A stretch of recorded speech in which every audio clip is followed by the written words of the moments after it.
我有着2具身体，可他们却相隔2个世界。第一具身体身处丧尸遍地的末日世界，即将饿死，而另一具身体则活在太平盛世的蓝星，却被诊断为精神病患者。2个我都误以为对方不过是虚幻的梦境。末日里的那个我，把这当作临终前的幻觉，而现实中的我，则被这逼真的噩梦折磨得神志不清。直到某一天，末日中的我终于扛不住饥饿的煎熬，悄悄前进小区富人的宅邸搜寻吃的。当我拼死击杀了屋内的丧尸之后，却发现豪宅里除了成堆的金条，连一粒粮食都没有。正当我饿得发慌的时候，突然一股诱人的米饭香气从被我砍烂的丧尸脑浆中飘散出来。我立刻凑近查看，只见丧尸的脑浆深处显露出一颗洁白的晶石。这浓郁的米香让我彻底失去理智，直接抓起晶石吞了下去。转眼间，我感到身体像被撕裂般剧痛，同时皮肤开始变得赤红滚烫。就在我痛得快要昏厥的瞬间，忽然脑海中传来轰鸣巨响，紧接着我的头颅重重砸在金条箱上，当场昏死过去。与此同时，都市里的我猛地从梦中惊醒，太恐怖了！明明只是梦境，为什么那种撕心裂肺的痛楚就像亲身经历般真实？我看了眼手机，显示凌晨1点25，我在末世经历的时刻似乎正好对应白天的1点25分，这2者之间会有什么关联吗？吞下丧尸晶石后，梦里的我是否已经死去，还是完成了某种进化？我闭眼冷静回想，可就在我闭眼的刹那，我似乎在脑海中看见了1立方米的空间，而且空间里还放着一箱金条。我愣住了，心里下意识升起念头，想把金条取出来。下一秒，只听哐当一响，一箱金条凭空显现，重重砸在地板上。看到这一幕，我彻底震惊了，这竟然是真的！我不是精神病，末世梦境经历的一切都是现实，真的存在一个平行世界的我，正在遭受末日浩劫。我颤抖着打开箱子，里面整齐摆放着30根金条，每根金条重达500克。按照当前市场黄金价格计算，1克金价550元，1根金条就值27万5千元，30根金条总价值825万。箱子里除了30根金条，还有一对收藏级的帝王绿翡翠，这一对的价值可能超过1亿，发财了！我瞬间兴奋的全身颤抖，但很快我就冷静下来，这可能仅仅是个开始。如果末世位面的东西能被我带过来，这几乎等于拥有一个无限宝库。末世秩序崩塌，那些黄金、翡翠、宝石早已一文不值，所以我必须让末世位面的我能够一直存活下去。末世位面的我能在空间中收取物品，那现在我是否也可以收取？想到这，我立刻起身开始尝试，随手拿起一瓶矿泉水，心中默念收取，手中的水瓶凭空消失了，同时空间中也多出了一瓶矿泉水。看到这一幕，我眼中闪过喜色，成功了！按照我的推断，这个空间中的物资能被我取出，应该也能被末世位面的我取出。我需要在空间中储备大量食物和水，这样末世位面的我才不会饿死。我们是命运共同体，或者说我和他本就是同一个人，生活在2个不同的世界里。我必须保证他能够活下去。想到这，我赶紧掏出手机，一口气点了3000多块的外卖，把食物全部收入空间。等忙完这些后，我便倒头睡了过去。与此同时，卧室中的我终于从昏迷中清醒，身体不仅不痛，反而还感觉十分舒畅。可是强烈的饥饿感依然无法消除。刚才在梦里我点了10几份外卖，还有个空间可以收取，莫非我饿到出现幻觉了？想到这，我立刻闭上眼，顿时无比震惊地发现，脑海中真的多了一个空间，而且里面存放着大量物资。我心念一动，所有物资全部凭空出现。这是烤鸭、烧鸡、汉堡、猪蹄、排骨，还有各种水果、零食、饮料，而且这些菜还都是热的。我见此不再犹豫，撕开外卖盒就疯狂吃了起来。一阵风卷残云后，我满意地拍了拍肚子。末世2个月了，我第一次吃得这么饱，这些物资足够我吃好几天。看来之前梦中经历的一切都不是梦，我在平行世界经历的那些都是真实的。2个月的暴饮暴食让都市位面的我胖了60斤，还被女友嫌弃分手。不同的2个位面，我居然都混得如此狼狈，一个差点饿死，一个被绿被甩还当舔狗。但从今天开始，我们的命运都可以发生巨变。这末世里毫无价值的黄金珠宝玉石，在另一个世界很值钱，可以购买大量物资，足够让我在末世非常滋润地活下去。这几天我需要好好调整身体状态，必须要有足够的力量，才能在遭遇丧尸围攻时有自保之力。想通这些后，我果断开始锻炼身体。之前因为没有足够的食物，锻炼会消耗大量热量，身体会更容易饥饿，因此我不敢锻炼。但现在没了后顾之忧，提升身体素质刻不容缓。随后我便开始疯狂做健身运动，一次次挑战自己的极限，直至最后累得精疲力尽，再开始继续大吃大喝补充量。此刻我明显感觉自己的消化能力变强了，在拥有足够食物补充下，身体仿佛一只贪婪的巨兽，开始肆无忌惮地吞噬一切营养物质。这使我的身体快速变得强壮。如果有机会再猎杀一只丧尸，取出金盒放入空间。那么都市位面的我要是能服用金盒，应该也能快速提升身体素质，将肥胖的体质减下来。与此同时，都市这边早上7点半，我醒了过来，看着一箱金条和一对收藏级帝王绿翡翠，我宛如置身梦幻。末世的我已经开始锻炼身体了，我自然也不能太落后。随后我开始制定了一份对末日有帮助的物资保障计划，然后带着金条以每克530元分别卖给了30家金店，最终一共到账795万元。有了钱后，我果断打车去黑市买了2把开山刀，又买了3把开山斧，随后又去了一趟大型商超采购了一波物资。不过一想到以后能够存放物资方便，于是我又以260万收购了自己现在租的房子，并约定好房东明天一早配合过户。忙完今天的所有事情后，我便倒头就睡了过去。同时末世的我也醒了过来，看来我和平行位面的自己时差刚好相差12个小时，他是白天，我就是黑夜，而且我和平行位面的自己似乎不能同时醒来，等同于一个灵魂在同时使用2副身体。如果在我没有醒来的时候，这地方被丧尸入侵了，那可能就危险。我皱了皱眉头，看来得找个更加安全的地方才行，绝对不能在睡着的时候受到侵扰。当即我闭上眼睛，心念一动，将空间中储存的物资再次全部取了出来，冷兵器和各种食物应有尽有。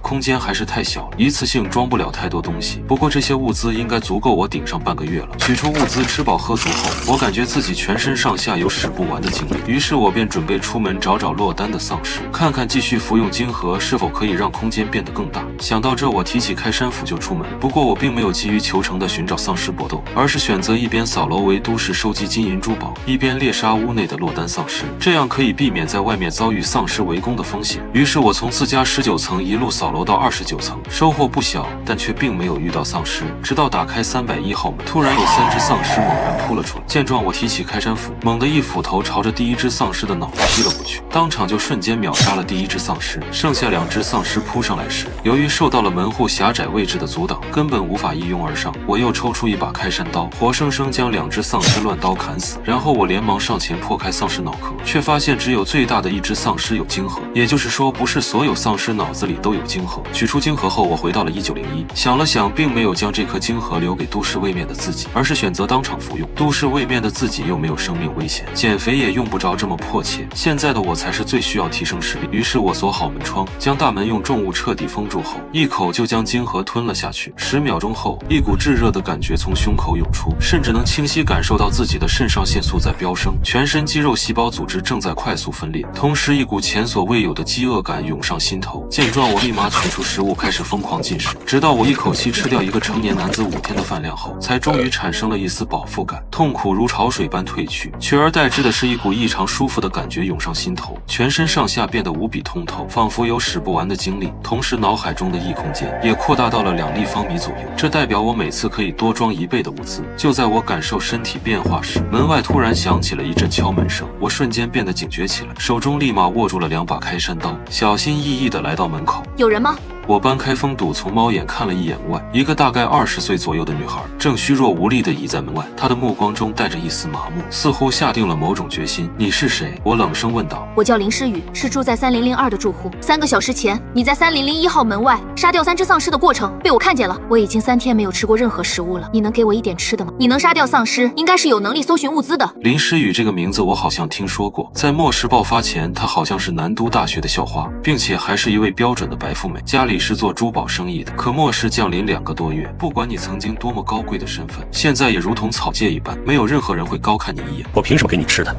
赶紧滚！我的声音依旧冷漠，但林诗雨似乎听出了我话外的意思。真的有吃的，我可以和你交换，只要你能让我吃饱1顿饭，你想要什么我都可以给你。放心，我还没有被人碰过，是干净的。林诗雨似乎担心我会拒绝，赶紧又补充了一句，加重了自己的筹码。听到对方的提议，我犹豫了片刻，便打开了房门。进来吧。走进1901号房间后，林诗雨惊喜地发现对方真的有食物，而我上下打量了他一眼，目光落在了他胸口的项链上。把你脖子上的项链给我，你可以拿走2天的伙食。什么？你只要这个？林诗雨指了指自己脖子上的项链，感觉有些不可思议。其实他已经做好了献身的准备，谁知道眼前的男人居然只要项链。这条项链名为浩宇之蓝，项链上的那颗巨大蓝宝石乃是全球稀有的顶级蓝钻，1年前价值连城，是整个顾氏珠宝集团的镇店之宝。然而末世爆发后，这种不顶吃又不顶喝的首饰珠宝根本没人要。闻言，林诗雨果断取下了脖子上的浩宇之蓝，和我交换了2天的口粮。等林诗雨离开之后，我嘴角浮现出一抹笑意，如果我没有看错，这应该是顶级的稀有宝石，用几包零食换了价值2亿的顶级珠宝，这波血赚不亏。重新用重物抵住房门后，我将空间中的物资取了出来，开始烹饪新鲜的排骨和牛肉。吃饱喝足后，又点燃了一支香烟，享受着片刻的满足。林诗雨虽然很漂亮，但末世的任何人都不值得信任。在我没有足够强大以前，女人只会影响我拔刀的速度。我看了下时间，已经接近晚上9点，将门窗再次封好后，便倒在床上就睡了过去。同时，都市的我也醒了过来。早上9点，我迅速起床开始锻炼。以前的自己在梦中身临其境地体验末日的残酷，那真实的饥饿感让自己每次醒来都要疯狂进食，这才导致自己的身体异常肥胖。就在我刚健完身后，一阵电话铃声响起，是房东陈大海过来接我去房管局办过户手续的。很快我就坐上了陈大海的保时捷卡宴。这时我发现他车上有个翡翠摆件，看上去好像还是个真货。陈哥，你也玩翡翠啊？我就是做这个生意的，要不是最近运气实在有点背，连续好几块高价买回来的石头都切垮了，导致流动资金枯竭，我也不至于去买房了。是这样啊，原来陈哥你做的是翡翠生意，听说做这一行的都挺有钱。陈哥，我这有一只成品翡翠手镯想出手，你回收吗？如果是2、3千块钱的那种劣质手镯就算了，如果是种水比较好的，倒是可以看一看。陈大海随意地回答道。陈大海正准备发动汽车，但却被我拦了下来。陈哥，你先别开车，看一看我这只手镯再说吧。我从兜里小心翼翼地掏出一只满绿色的手镯。陈大海一开始不以为意，可是当他伸手握住这只手镯的一瞬间，整个人瞬间就呆住了。冰凉的触感，温润细腻的材质，他赶紧拿出放大镜和手电筒，开始仔细观察。我靠，这是帝王绿翡翠手镯。以他多年接触翡翠玉石的经验，几乎可以肯定，这就是一只收藏级别的帝王绿翡翠手镯。记得2年前的一次拍卖会，一只同等级别的帝王绿翡翠手镯拍卖出了1亿2千万的天价。我操啊，小陈，这东西你是哪儿来的呀？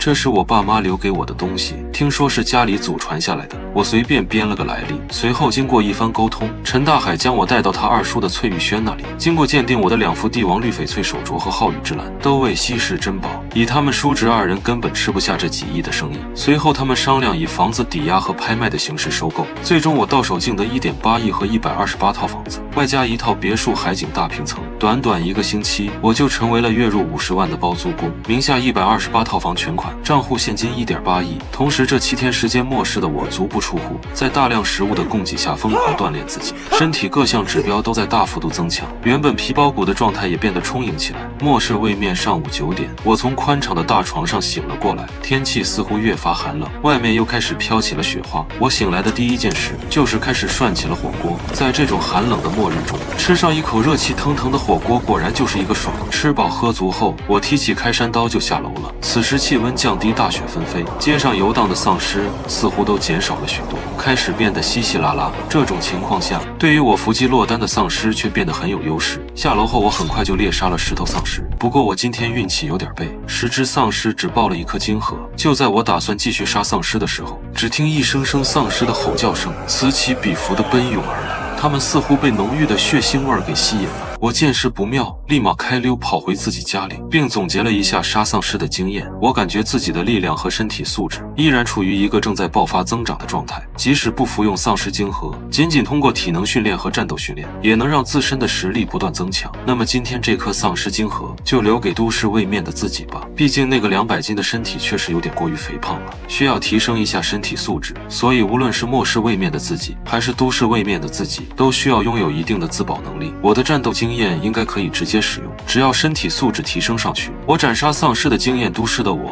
应该也可以直接获取。说完，我直接将那颗丧尸晶核收进了脑海空间。就在这个时候，一阵突兀的敲门声再次响起。陈哥，是我林诗雨。我看了一眼猫眼，门外只有林诗雨一个人。你来干什么？陈哥，我食物不够了，这次还可以跟你换食物吗？林诗雨手里提着一箱子珠宝玉石，我眼睛都看直了，居然最差的都是玻璃种紫罗兰，价值100万以上。进来吧。我开门将林诗雨拉了进来，这些东西我都要了，我可以给你1个星期的食物。谢谢。林诗雨离开后，我开始了有计划的体能训练，这是我目前能想到提升自己最快的办法。直到我累得精疲力尽，昏睡过去，我才从都市位面醒来。丧尸晶核与体能训练相结合，随即我心念一动，一颗散发着米香味的丧尸晶核从空间中取了出来。我见状没有丝毫犹豫，拿起丧尸晶核就吞了下去。10秒之后，一股滚烫的热流从我胸口涌向四肢百骸，仿佛全身被撕裂般的痛苦再一次出现。就在这时，我全身上下的脂肪开始疯狂燃烧，化为庞大的热量，给正在承受痛苦的身体提供了大量的能量，有效地促进了细胞的新陈代谢。我居然没有痛苦的晕厥过去，而是硬生生地承受了下来。2个小时后，当痛苦逐渐退去，一股重获新生的感觉涌上心头，我原本笨重的身体仿佛一下子变得轻盈了许多。当即我就找了个体重秤称了一下重量，170斤。卧槽，原来丧尸晶核才是超级减肥丸，一颗下去瞬间暴瘦30斤，而且皮肤没有出现松弛的现象，反而皮肤更加紧致。随即我闭上眼睛查看了一下脑海中的空间，竟然也增加到了3立方米大小。看来我和末世的异空间提升是互通的。然后我洗漱了一番，便直奔劳斯莱斯专卖店而去。既然房子都已经买了128套，干脆把豪车也全部集齐吧。很快我来到劳斯莱斯专卖店，一个漂亮的女销售员对我进行了热情的接待。先生，您确定吗？这辆2056款幻影落地价格接近1100万，您需要贷款服务吗？罗亚兰万万没有想到，眼前这个年纪轻轻的胖小伙，看车不到3分钟直接就定下了。太果断了吧，这可是1000多万的豪车呀！他平常也不是没见过富豪，但是买车这么果断的人他还是第一次见。全款刷卡。好的，先生。罗亚兰脸上的笑容一下子变得无比明媚。临走时，罗亚兰不动声色地将自己的私人微信推给了我。陈总有什么吩咐，随时都可以给我打电话。如果车出了任何问题，您第一时间联系我。紧接着，我又来到了一家即将倒闭的酒店，准备收了当自己和末世的私处。很快，我让服务员找来了老板。此时，老板孙小飞正为转店的事情发愁。这几个月，他已经开始联系转让的买家了，可是买家开出的价格他都不太满意。一听又有人主动上门收购，他连忙跑了过去接待。你就是老板吧？我对你们家菜品挺满意的，开个价吧。200万。孙小飞犹豫了片刻，给出了一个可以还价的价格。其实他的心理价位是150万，只要对方能出他的心理底价，他就卖。这么便宜，那行就200万，我也不还价。反正在末世位面，随便在一个金店转一圈都不止这200万啊！这就买了。孙小飞一脸懵逼，谈生意还可以这么爽快的吗？对啊，你愿意卖，我愿意买，这有什么复杂的吗？咱们直接签合同转账吧，我还赶时间呢。半小时后，孙小飞银行账户上就收到了200万的转账。对了，兄弟，把酒楼的房东电话给你，你以后就跟房东对接就好了。我也是刚听说这店铺的房东刚刚换了人，我也不熟悉，我先打个电话去问一下。孙小飞这边刚刚拨通电话，我的手机铃声突然响了起来。喂，是新房东吗？你好，我是双喜酒楼的老板，刚刚已经把店铺转让。啥？我一脸懵逼，我是双喜酒楼的房东。此时孙小飞看着我接电话也懵逼了，房东竟是我自己。不好意思啊，房子太多了，我也不知道这间商铺居然是我的。孙小飞闻言直接被雷到了，这逼装的够狠。陈少，您是做什么生意的？怎么会有这么多钱？孙小飞立马意识到，眼前这个年轻人怕是身份背景不简单，否则不可能200万拿出来，居然连眼皮子都不眨一下。更过分的是，这间地处市中心的酒楼商铺售价高达1000多万，你有一家1000多万的商铺，居然都不记得这是自己的房产，这就很离谱。这是得有钱到什么程度才能达到此等忘乎所以的境界？我呀，算是做点珠宝、黄金之类的生意。我一脸随意的摆了摆手。原来如此，陈少不知道小弟有没有机会跟着你混？刚好我卖了酒楼，也失业了，现在也是个无业游民。要是陈少您愿意收留小弟，愿意为您鞍前马后，那正好，反正这间酒楼我也没空打理，后面也是要请店长来经营的。你要是愿意，那你就先当这个店长吧，我给你每个月5万的工资。啊，谢谢陈少。不过我老孙也是个实在人，不怕跟您讲，其实这间酒楼一直都处于入不敷出的状态。您给我开5万的高薪，我就怕自己没这个能力把酒楼经营好。没事，酒楼生意好不好其实无所谓，我买下这家酒楼也就是买个私人餐馆而已。这家酒楼的营业目标就是把我服务好，给我做最好的美食，替我采购物资，我要吃的菜品必须第一时间满足。以后你们的目标就是研究全国美食菜系，酒楼赚不赚钱都无所谓，咱也不缺这3瓜2枣。我拍了拍孙小飞的肩膀，一脸浑然不在意的模样。开酒楼不以盈利为目的，只是为了满足自己的口腹之欲。我操，你大爷，这难道就是有钱人的格局吗？咱这还有30多号员工呢。每个月发工资都得20多万，你是打算纯亏吗？这谁顶得住？好的，老板，我知道了。从现在开始，你有任何需求，整个双喜酒楼都会不惜一切代价替你满足。那你就先将这张菜谱上的所有菜给我全部打包1份。好的，老板。1个小时后，足足有70多个菜被我打包送进了劳斯莱斯后备箱。今日消费1300万，真爽啊！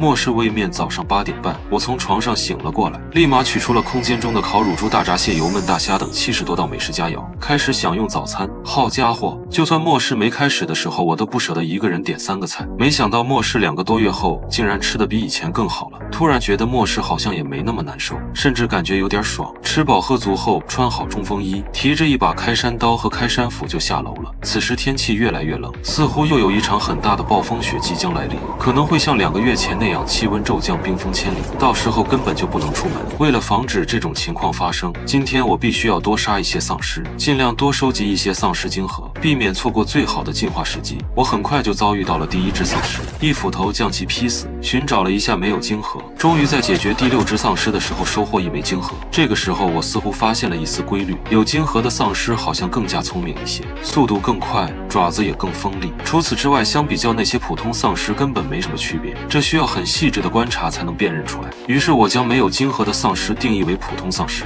有晶核的丧尸为1级丧尸。发现这个规律后，我专门找1级丧尸进行猎杀，果然效率就提高了很多。但是1级丧尸身边往往会围绕着好几只普通丧尸，因此有时候想要杀一只1级丧尸，往往需要同时面对3只丧尸或者5只丧尸不等，这就等于要1挑5了。不过天气寒冷，丧尸身上都是单薄破烂的衣服，这导致他们行动非常迟缓，给予了我绝佳的猎杀机会。只是稍微拉扯一番，我便完成了1挑5的战绩。随着战斗经验越来越丰富，我杀丧尸的速度也越来越快。2个小时后，我已经足足杀了35只丧尸，并且收集到了5枚丧尸晶核。然而，就当我准备继续猎杀时，背后突然出现了一道身影，令我瞳孔微微一缩。嗨，兄弟，身手不错呀！我们观察你很久了，一个人能单独解决35只丧尸，你应该算是一名成熟的1级进化者。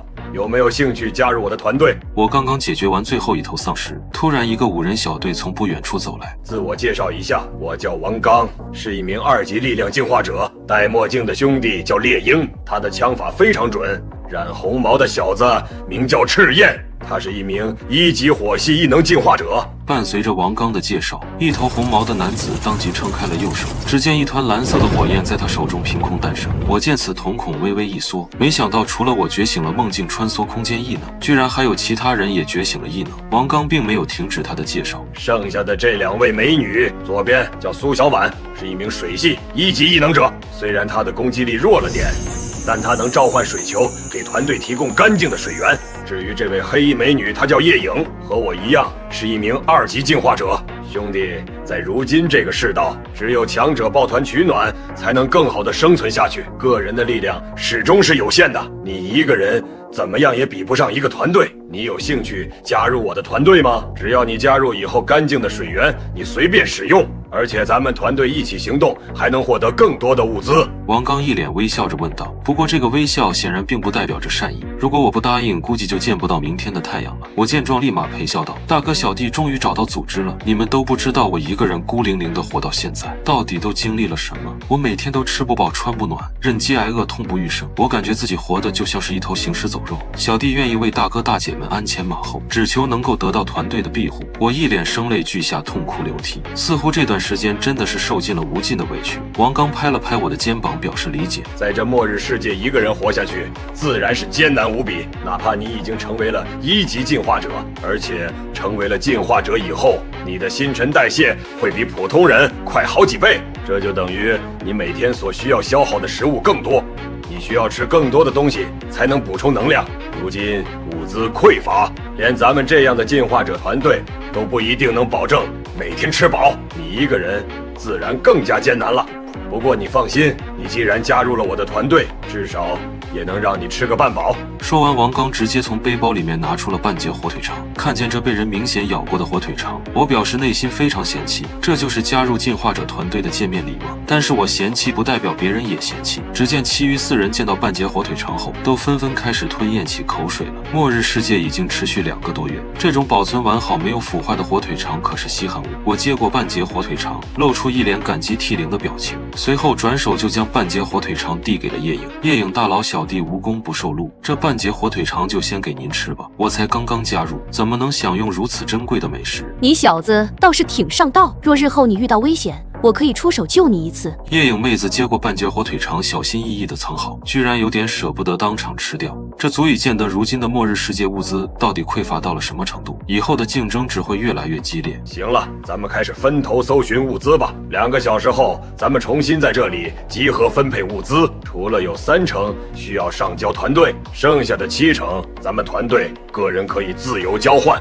我带着苏小婉，剩下的人单独行动。王刚分配好任务后，其他人直接就开始行动了，而我对于超市一点兴趣都没有。不一会儿就逛到了一家破败的金店前，里面的黄金首饰散落一地，根本没人捡。我走进金店后，开始将那些黄金首饰一点点的收集起来。这可是附近街区最大的金店，预计估算这里的金条价值2000多万。清理完金店，我开始返回。2个小时后，我背着一个双肩包回到了集合点，小队5人也陆续返回。赤焰和猎鹰2人脸色略显颓废，他们一人拿出了3枚金盒。这一次我们搜索了2家超市、3个小卖部，并没有找到任何食物，只是干掉了20头丧尸，总共收获6枚金盒。我们一人上交1枚。我杀了30头丧尸，收获5枚丧尸金盒，并且还找到了1包泡面。夜影妹子拿出了5枚金盒和1包泡面。我和苏小婉杀了50头丧尸，总共收获10枚丧尸金盒，并且找到了1包瓜子。王刚拿出了10枚金盒和1包瓜子。显然对于进化者而言，他们这个阶段猎杀普通丧尸或1级丧尸已经根本不算困难，所以他们或多或少都能收集到一些丧尸金盒。但是搜寻食物似乎更加困难，毕竟超市的食物已经被搬空了。对了，陈宇，你搜集到些什么？王刚开口问道。我没收集到丧尸金盒，刚才我路过金富楼珠宝店，心血来潮就砸开了他们店里的保险柜。我本以为保险柜里装的应该都是珠宝，结果你们猜怎么着？他们的保险柜里装的居然全是食物，我当场就惊呆了。也不知道是哪个聪明人竟然这么机智，把食材藏进珠宝店保险柜，他居然也想得出来。我一边讲述，一边拉开了自己的双肩包，只见包里面装的全是食物，光是火腿肠就有足足30根，还有6桶泡面。更加让人激动的是，里面居然还有1包5公斤的大米。这年头还能找到新鲜的大米，还能吃上一顿正餐，已经是神仙级别的享受了。这满满一大包食材，直接把5个进化者眼睛都看直了。我操，你大爷！这波操作属实亮瞎了我的钛合金狗眼，以后咱们碰到珠宝店保险柜，一律不准放过。按照规矩，你获得的食材有3成需要上交团队，另外的7成食材，看看有没有想要兑换的东西。王刚开口问道。那我能用食材兑换丧尸金盒吗？不知道需要多少食材才能兑换1枚丧尸金盒？我故作小心翼翼地问道。2桶泡面就能兑换1枚丧尸金盒，3根火腿肠也能兑换1枚，大米1公斤兑换1枚，你觉得怎么样？王刚话音落下，其他几个队友顿时觉得王队实在太黑心了。谁不知道，对于进化者而言，获得丧尸金盒的渠道并不困难，难得是有充足的食物来维持身体的持续进化。你光有丧尸金盒，没有充足的食物补充能量，当身体能量因为进化而大量消耗时，你很容易被活活饿死。所以光有金盒也没用，你要进化就必须要吃更多的食物。这么划算的吗？那我全换了。队长，看看我到底能换多少枚金盒？哈哈，陈宇，我看你是新加入的，也就不跟你计较了。今天咱们收获的所有丧尸金盒就全给你了，总共21枚，你收好。至于这些食材，今天咱们团队开大餐，直接吃大米饭、泡面加火腿。接下来进化者团队直接找了个别墅，开始生火做饭，当场开大餐。而我却找了个单独的房间，当场服用了丧尸金盒，加上我自己的总共26枚。随后我一边吞服金盒，一边疯狂取出食物进食，来抵抗金盒对身体能量的消耗。直到我吞服了8枚金盒后，神奇的一幕出现了，只见我的手心凭空凝聚出了一道无形的空间之刃。这空间之刃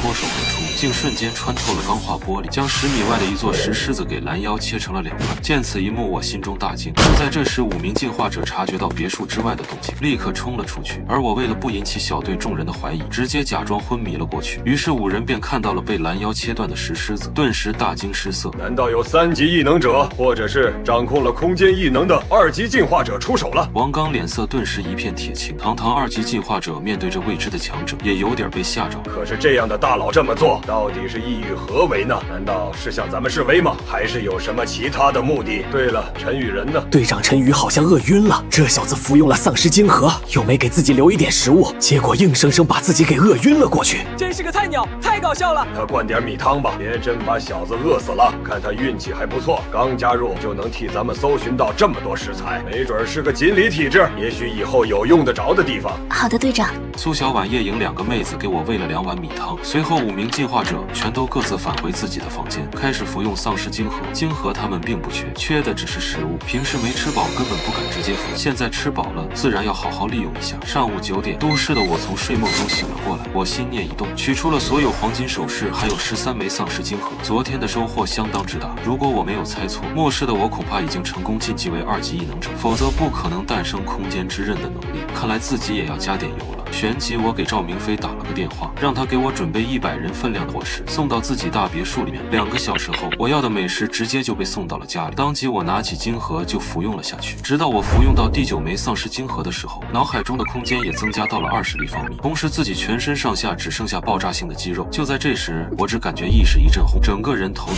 欲裂，紧接着我就昏迷了过去。可在我昏迷之前，我隐约感到自己可以意念控物。画面一转，来到末世。我第2天醒来以后，队长王刚先对我昨晚鲁莽吸收晶核的行为进行了一番说教，然后开始招呼众人向市中心的万象城进发。只要能拿下这处大型商城，我们未来1个月将不会为食物发愁。一行6人很快就接近了万象城的位置。然而王刚接下来的安排却让我动了杀心。陈宇，你去引怪，把丧尸勾引过来，一次引个几10头，然后咱们占据有利地形进行伏击，这样来个100-200次，咱们就能顺利攻下万象城。听到这话，我心中顿时一惊，这王刚真他妈不是个东西，要不是老子成功突破2级异能者，这波去引怪8成要凉。当即我便委婉拒绝道：队长，为什么是我去引怪？我才刚成为进化者不久，实力不足，去万象城勾引丧尸实在太危险了。就是因为你实力不足，所以才需要多锻炼自己。本队长不是在跟你商量，这是命令。你可以不去，但后果自负。你可以想清楚再回答我。王刚握了握手中的狼牙棒，这已经是赤裸裸的威胁了。感觉到气氛不对劲，我立马表现出一副认怂的样子。大哥，我去还不行？这种怕死又有点怂包的模样。王刚表示非常满意。等我身影消失在众人视野后，一旁的猎鹰一脸感叹地说道：队长，咱们这么做是不是有点不道德呀？根据我的鹰眼扫描，这万象城里应该是已经诞生了1头3级丧尸王，其中2级丧尸恐怕有不下20头。陈宇那小子去引怪100%死定了。没关系，一个普通的1级进化者死了就死了，大不了再找1个就行了。万象城里面的2级丧尸晶核才是我的目标。我现在距离3级只差3枚2级晶核了。为了咱们团队的发展，有些必要的牺牲也在所难免的。猎鹰，你给我把陈宇那小子盯好了，他如果敢跑，那就直接干掉他。如果他把3级丧尸王给引来了，那咱们就立马跑，直接把他卖了。然而王刚这番话却让众人产生了隔阂。他能卖陈宇，那么下一次自然也可以卖掉队伍里面的任何一个人。此刻我刚刚走进万象城，立马就有几10头丧尸疯狂朝着我扑了过来。其中有1头青年丧尸速度尤为矫捷，直接化为一道黑影，迅速向他接近。我发现情况不对，立马开裂，同时嘴里还不断哇哇大叫：大哥救命啊！有2级丧尸，我操啊！我的呼救声顿时吸引了更多的丧尸。当我从万象城门口跑出来的时候，足足300多头丧尸乌泱乌泱疯狂追，眼看着其中3头2级丧尸都快追上我了，但是就差2米的距离，硬是够不着我。丧尸锋利的爪子每次都被我险之又险躲过去。队上有3头2级丧尸，还有300多头1级丧尸或普通丧尸，这数量有点多呀。要按原计划进行吗？干吧，丧尸王没出来，先集中火力干掉这3头2级丧尸，剩下的菜鸟丧尸再慢慢解决。只见猎鹰架好狙击枪直接开枪，竟直接一发爆头，瞬秒了1头2级丧尸。紧接着队长王刚和叶影2人瞬间加入战场，这2人战力极猛，剩下的2只2级丧尸在2人联手下，几个回合就被击杀。剩下的1级丧尸和普通丧尸根本就扛不住王刚一棒子。进化者小队5人，他们站在小巷出口，躲在巷子里面杀丧尸。由于空间狭窄，丧尸的数量优势无法发挥出来，一次最多只能有3、5只丧尸出手，这就形成了一面倒的屠杀。短短1小时，300多头丧尸直接被进化者小队清空。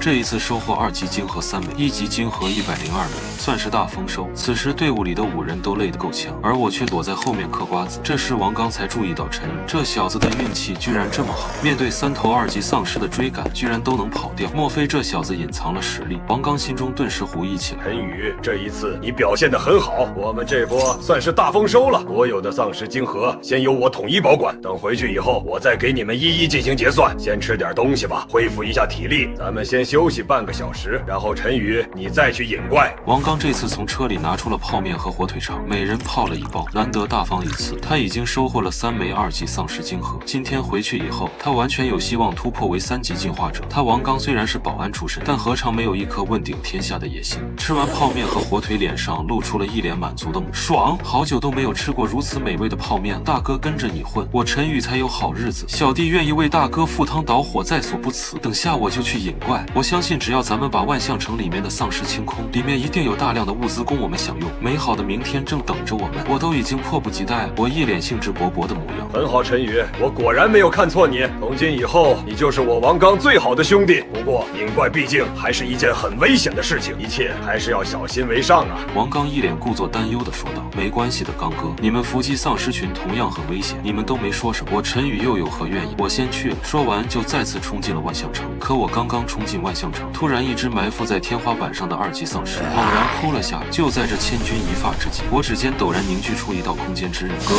一晃，这头2级丧尸直接被切成了2半。我赶紧用开山刀在丧尸脑门里翻找，很快就找到了一颗弹珠大小的红色晶体。2级晶核到手，一股浓郁的血腥味弥漫开来。一时间，整个万象城里的丧尸似乎集体暴动了，密密麻麻的丧尸开始蜂拥而至。这一次我从万象城里面跑出来的时候，身后足足700多头丧尸在追我，其中还有16头2级丧尸，外加1头3级丧尸王。不好，队长，陈宇把3级丧尸王给引出来了，所有的丧尸全都暴动了，赶紧跑，快开车！不好了，队长，咱们的车辆点火机坏了，根本启动不了了。到底怎么回事？车子被人动手脚了。王刚瞬间脸色铁青，然而事发紧急，已经根本容不得他细想。队长，来不及了，丧尸群已经冲过来了，准备战斗！妈的，陈宇，你个龟儿子，谁让你把3级丧尸王引出来的？我操你大爷！老子等下再跟你算账！王刚怒火中烧，此时我已经把丧尸群引过来。这小子速度非常快，像是觉醒了速度异能一样。一个1级进化者奔跑速度竟然丝毫不逊色于我这个2级进化者，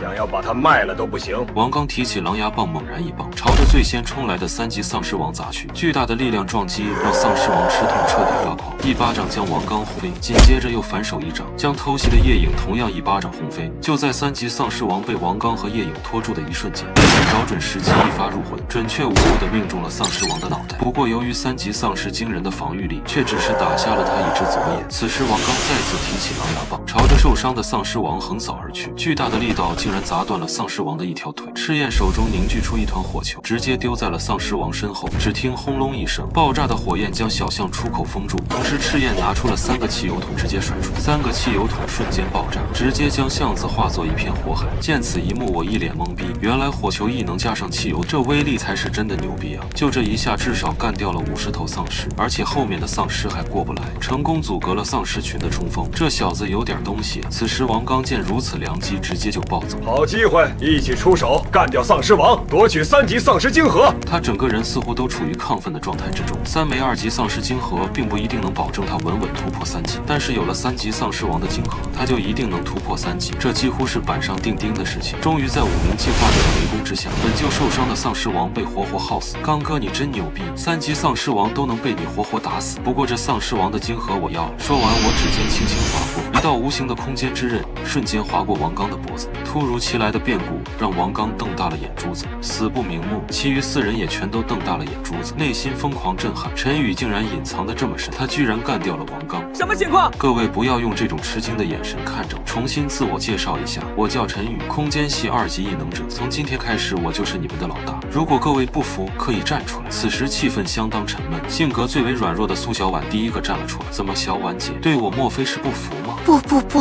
我愿意认你当老大。王刚平时自私自利，剥削队友，其实我早就对他不满很久了。现在王刚死了，你又是强大的2级空间系异能者，我愿意跟你。苏小婉果断认怂，很好，识务者为俊杰。小婉姐既然愿意归顺我，自然不会亏待于你。我可比王刚要大方得多。我歪嘴一笑，然后随手一挥，一袋10公斤的大米凭空出现。这是10公斤的大米，现在是你的了。苏小婉接过10公斤大米，整个人一脸懵逼，所有人呆若木鸡。真的是10公斤大米，这就是空间系异能者的强大吗？居然可以自带空间储存物资，老大，我也愿意归顺你。很快，其余3人在我这波以米夫人下，轻松被我折服。随后，我看着被火焰阻断的丧尸群，转身说道：“今天大家都受了伤，暂时先回去休整吧。等你们伤养好了，再过来把万象城的丧尸全部清掉。今天的收获足够让你们所有人都升级为2级进化者。只要你们跟着我可以让你们每一顿都吃饱，想吃多少吃多少。”我一脸淡然地说道：“真的吗，老大？如果每一顿都能吃饱，那可真的太屌了！我做梦都不敢这么想。你拥有空间异能，确实更容易储存物资，这样整个团队都可以轻装上阵。很快，我们就脱离了战场，回到别墅后，赤焰4人开始生火做饭。香喷喷的白米饭让人食欲大动，光吃白米饭没点配菜，你们也吃得下去？说完，我抬手就给他们甩了5包榨菜，几人眼珠子顿时冒出了金光。老大，你居然还有榨菜！榨菜配白米饭真的太香了，太有味了。几包榨菜就把几人整得心悦诚服。末世的人呢，日子过得还是太苦了，即便身为进化者，过得也饥一顿饱一顿。我不动声色的又掏出了1盒香烟，淡定自若的点燃1根，吐出1口烟圈。要不要来1根？我操，老大，怎么还有这种好东西？给我来1根吧，我都好久没抽过了。赤焰差点给我跪，来抽吧。我每人散了1根烟，赤焰赶紧用异能点，整个人露出了无比享受的情。妈的，这才是人生啊！以前过的到底是什么鬼日子？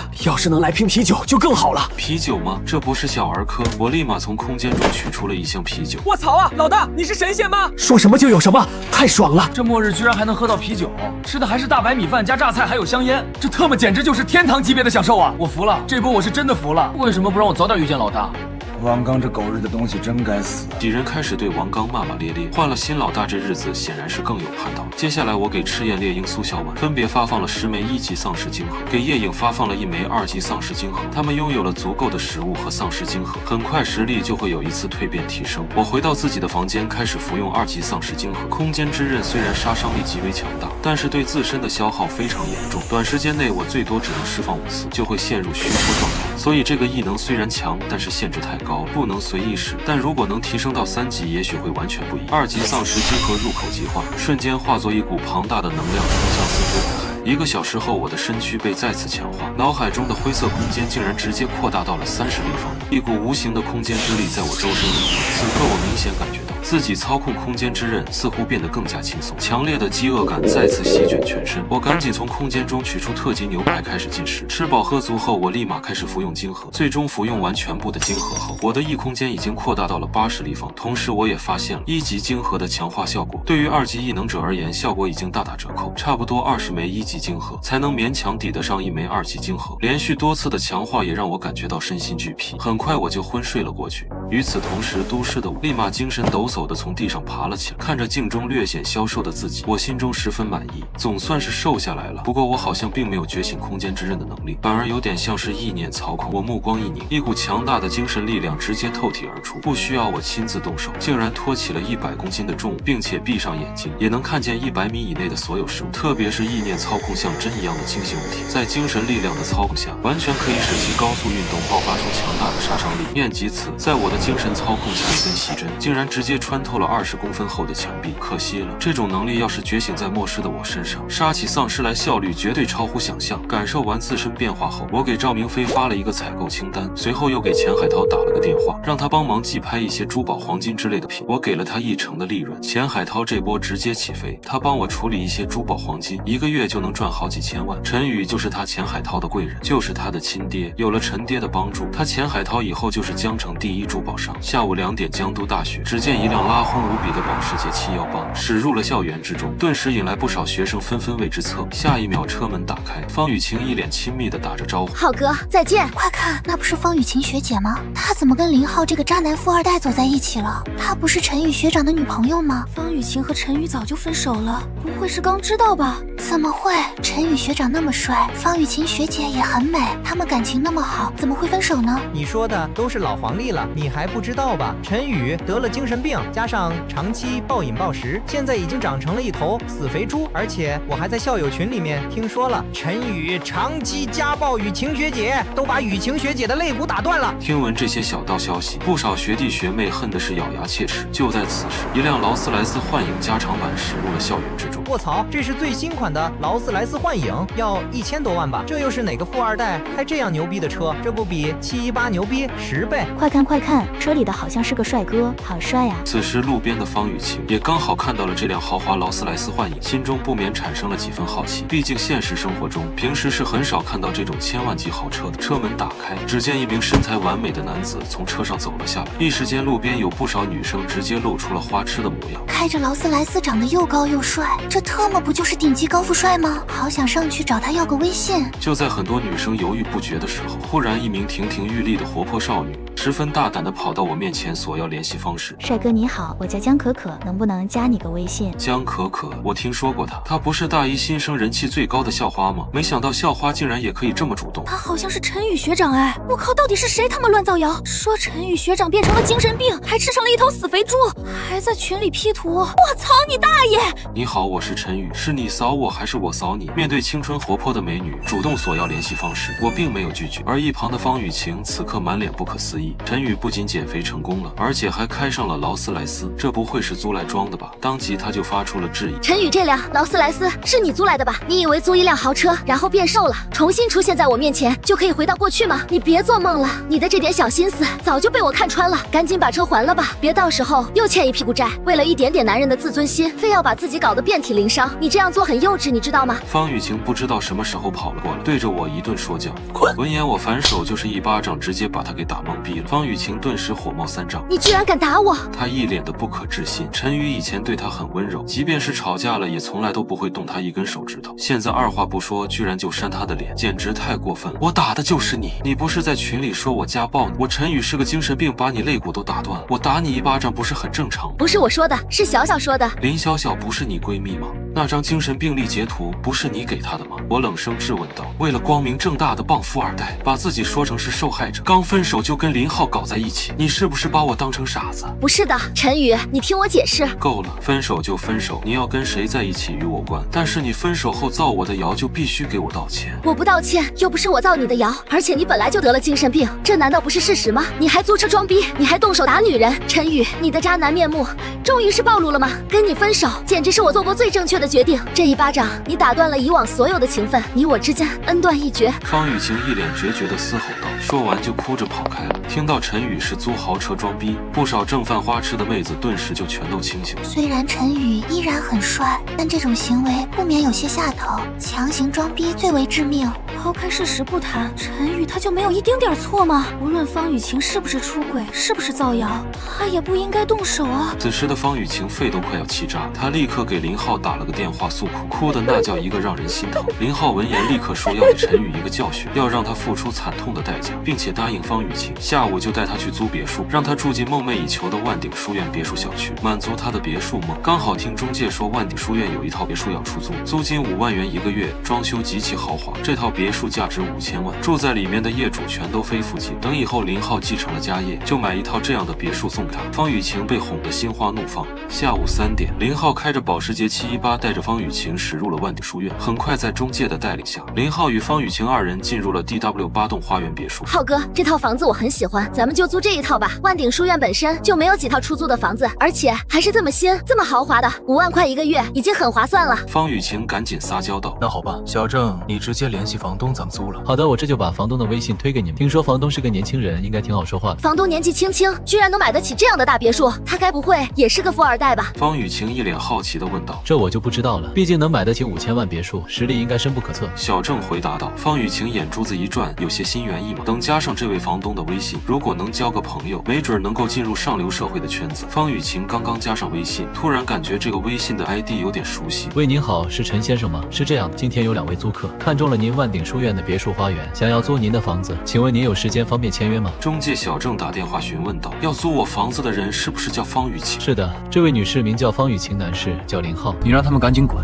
老子的房子不租给他。电话很快被挂断了，中介一脸懵逼，方雨晴更加懵逼，脸上露出了无比震惊的表情。怎么可能？这栋别墅是陈宇的，不可能，绝对不可能，我不相信。方雨晴当场破防。方小姐，您难道认识这位房东？他是我前男友。听完中介小郑直接沉默了，林浩心态也有些崩了。特么的，今天难道装逼不成要反被打脸？方雨晴的前男友不是个穷屌丝吗？怎么会这么有钱？面对这种情况，只能及时调整战略方向。雨晴，其实我觉得这套房子也不怎么样，别墅上下楼梯很不方便打扫卫生，又麻烦，看着挺豪华，其实只是虚有其表。我还看中了一套大平层，大平层其实住起来更加舒服，而且还可以观江，风景也更好。我这就联系那边的中介。万江一品的房子同样是很 OK 的。林浩直接开始联系，方雨晴点了点头，但是心中对于陈宇拥有别墅的事情是怎么都挥之不去。到底什么才是真相？半个小时后，他们就来到了万江一品。好，请问是林先生和方小姐吗？我是中介小吴，目前万江一品的房子只有3套出租，请问你们想租的是哪一套？我看中的是装修最豪华的套，那应该是6栋的2802，这套房子是刚刚才挂出来的。据说这套房子的房东非常牛逼，是江城的一位神秘富豪，一下足有128套房子，全是全款。中介小吴一脸神秘兮兮地说道：“我操，这么牛逼吗？”那确实，这位房东一口气在中介平台挂了128套房，全部用于出租，想不注意都难啊。很快，方雨晴和林浩2人在中介小吴的带领下，来到了6栋2802号房。打开房门，豪华的大平层顿时映入眼帘，方雨晴瞬间又爱上了。然而，等中介将几人拉入群后，方雨晴顿时再次懵逼了。方雨晴，你他妈是阴魂不散了是吧？刚刚加我微信要租万鼎书院，现在拉群又要租万江一品，房子那么多，你干嘛非要租我的房？我操！别逼我骂你，我这个人很讲素质，除非忍不住。我微信打字骂完，直接就退群。方雨晴看着群里的消息，此刻她的内心直接被震惊到无以复加。难道陈宇是个隐藏富豪？他对我足足隐瞒了3年，这一切都是为了考验我。我的天！突然一种追悔莫及的感觉油然而生。方雨晴越想越后悔，越想心里越不是滋味。下午6点半，我来到了一间仓库，开始往脑海空间里搬运物资。此时我的体内空间已经增长到80立方米，这么多的物资，足够末世的我建立一个小型幸存者基地了。虽然目前进化者小队只有5人，但是也到了未雨绸缪的时候。末世世界单打独斗，终究是力量有限，而且我要收集大量的金银珠宝。如果手底下能有更多的人去收集金银珠宝，给他们一点吃的，组建一个拾荒者小队，绝对比我一个人收集要快得多。画面一转回到末世，小队4人经过1晚上吸收晶核，全都一夜间突破到了2级。赤焰的火球不仅可以连续释放10几次，还能凝聚1米的超大火球。而只能后勤辅助的苏小婉现在也拥有了作战，她可以将水结成冰，化作上百支冰箭进行大范围攻击。猎鹰的鹰眼侦察范围突破到10公里，而夜影并没有突破3级，不过它的速度更快了，几乎达到了100米5秒的速度。我推开房门，明显感觉到了队友不一样的气息。很好，看来你们都突破了。咱们今天的任务是清空万象城的所有丧尸，顺便解救幸存者，收集物资。我和王刚有些不一样，王刚不在乎普通幸存者的死活，